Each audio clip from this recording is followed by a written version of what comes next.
Riccardo's just told me, so when you start a new business, and I pulled out my camera, what am I about to learn? So everything is innovation. And startup is basically Scrum.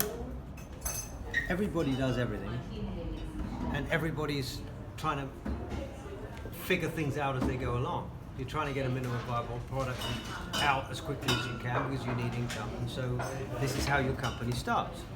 Now the problem is, when you've got a startup, you've got your innovation, but as soon as you have innovation, if you know something works, you want to turn it into a standard operating procedure.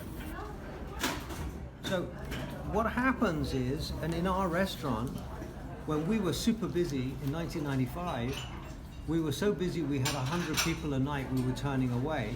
We had a queue down the road that we needed to turn everything into a standard operating procedure as quickly as possible. But what happens in a business is that you turn it into that, and then it becomes a block of stone and never changes. Now, in Scrum or any Agile practice, what we're trying to do is, so when we have a business, we have innovation, innovation, innovation, innovation, innovation, and then we turn them all into standard operating procedures. But each time we do this, we have to continue this business as usual every single day, and we no longer have time for anything else other than to run the standard operating procedures.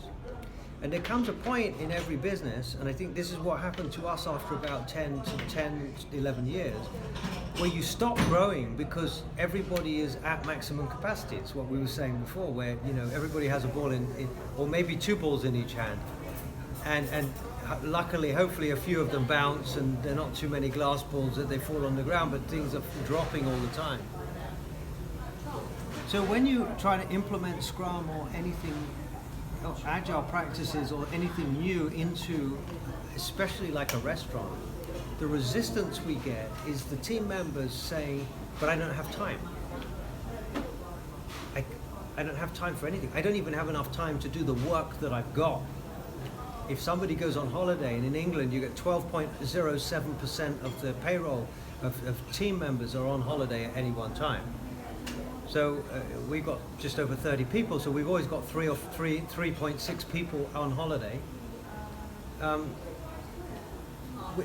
We're always behind.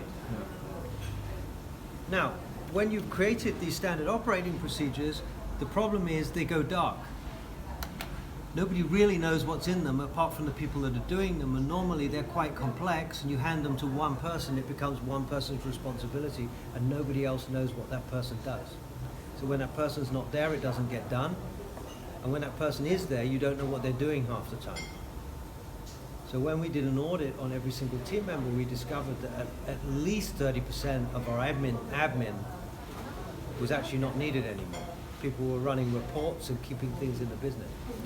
So what we're trying to do all the time is pull all of those things out, make them visible, put them up on the wall. That's why we're now, when I'm going to show you around, you see later, a lot of the jobs, you think, well, why don't they just have a checklist? And the reason we don't have checklists is we're trying to get rid of all reporting, so that everything that gets done is so visible that anybody who could walk into the room would be able to understand what the backlog is. We're not quite there yet, but that's where we're going with it. So I asked the team members in the kitchen, I said, look, what I want to do, I want to get to this stage where you have this innovation, and you have this standard operating procedures as two different circles.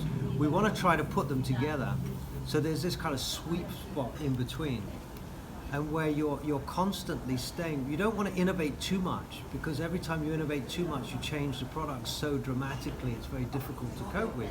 We want to make small innovations that we can then turn into standard operating procedures and keep in that circle, keep rotating around that circle.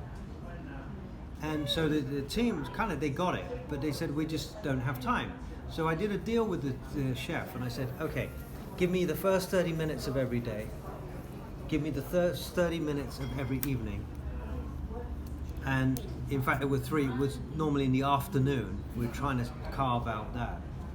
So what we're starting to do now is we're innovating using that first, like we did this morning. We talk about that and working on the salad. We were one person short, so it didn't happen today in the way that we wanted to.